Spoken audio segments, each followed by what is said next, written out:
May buntag pag-usab kaningong tanan diha nga igsoon ko diha ni Jesus Christ. Padayon kita sa pagbasa gikan sa Biblia sa Episodo ngadto sa 3. Mga bahin sila sa usa lamang kalawas og makaambit sa saad sa Dios diha kang Kristo Jesus. Gihimo ako nga sulugoon alang sa Ebanghelyo tungod sa linain nga gasa sa Dios nga gihatag niya kanako pinaagi sa iyang gahom.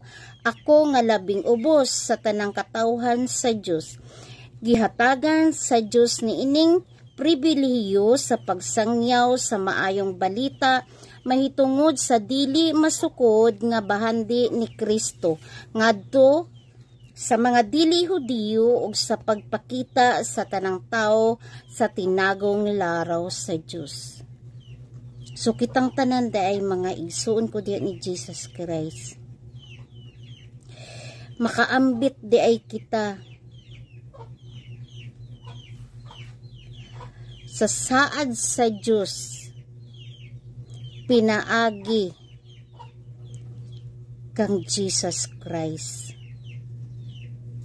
So kinahanglan di ay kita nga mga tao kung nagtuo kita sa Dios ubanan nato sa buhat. Magampo kita ubanan usab nato sa buhat. Kung nagtuo kita sa Dios aron kita makaambit sa saad pinaagi kang Jesus Christ, kinahanglan ubanan nato sa buhat.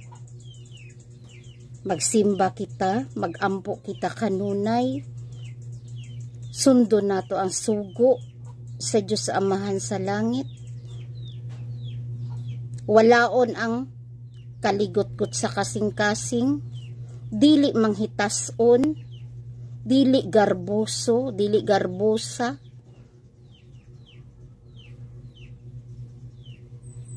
og magpaubos. Kinahanglan magpaubos, mapasayloon, manggihatagon. Ang atong mga kinaiyakan ni adto atuan ang bag-ohon sa pagkakaron kay panahon na kini para sa Dios. Paningkamutan nato para sa atong kaluwasan. Hinaot pa unta.